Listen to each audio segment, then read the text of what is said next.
literary translation means it mainly involves translating aesthetic values incorporated in source text in the target text to the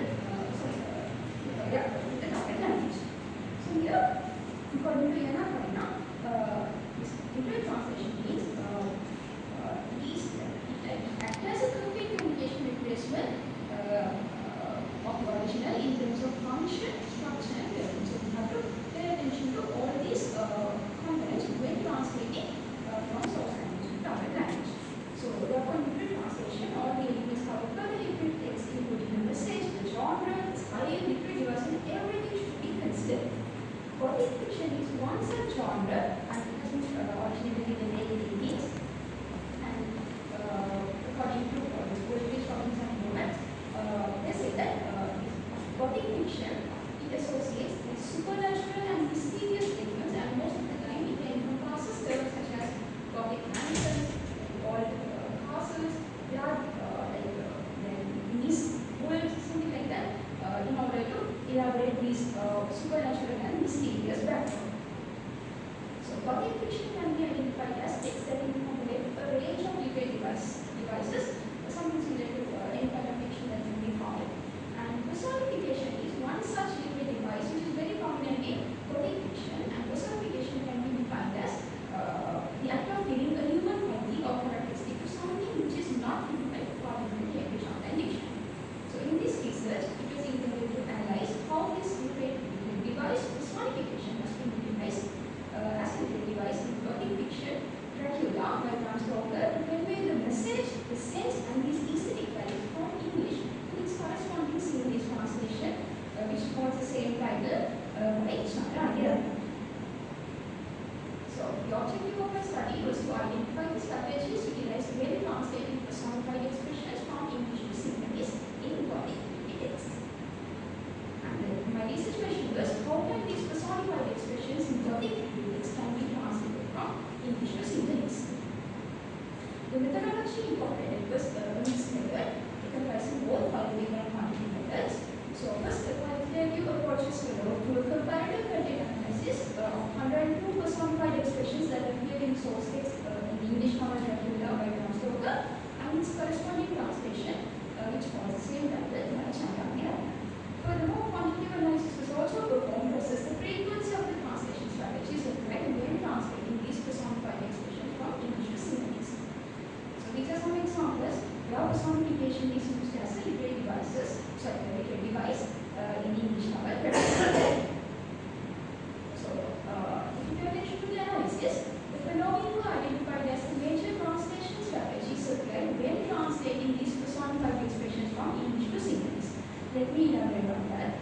So, out of 102 expressions, there were 46 instances where these personified expressions have been altered, and there were 21 instances where this message or this meaning has been transferred to the target language using Sinhalese by using an equivalent personified term. And there were 20 instances where this meaning has been transferred to the target language but without any equivalent personified term. And finally, there are 16 instances where this personified expression has been transferred but without using any personified term but in a more general expression.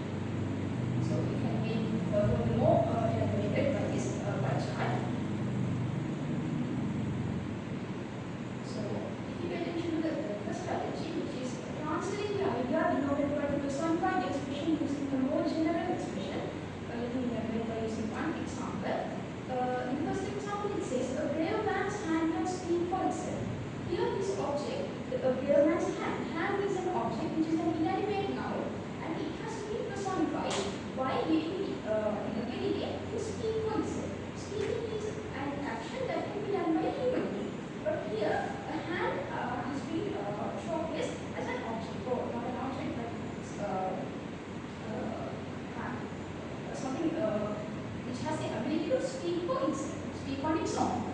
So, when it is translated in Sinhalese, neither this personified object nor the action has been translated, but it has just been translated as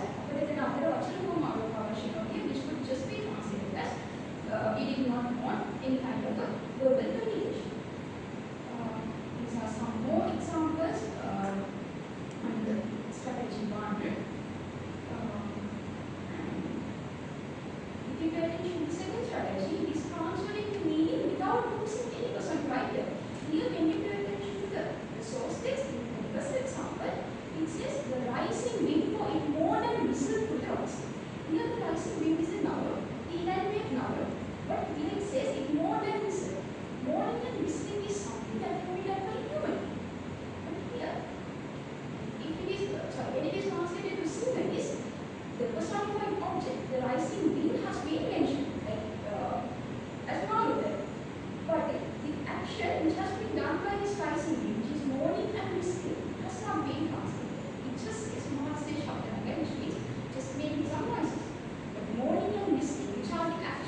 the paper is as sunshine, he offers the gate to me.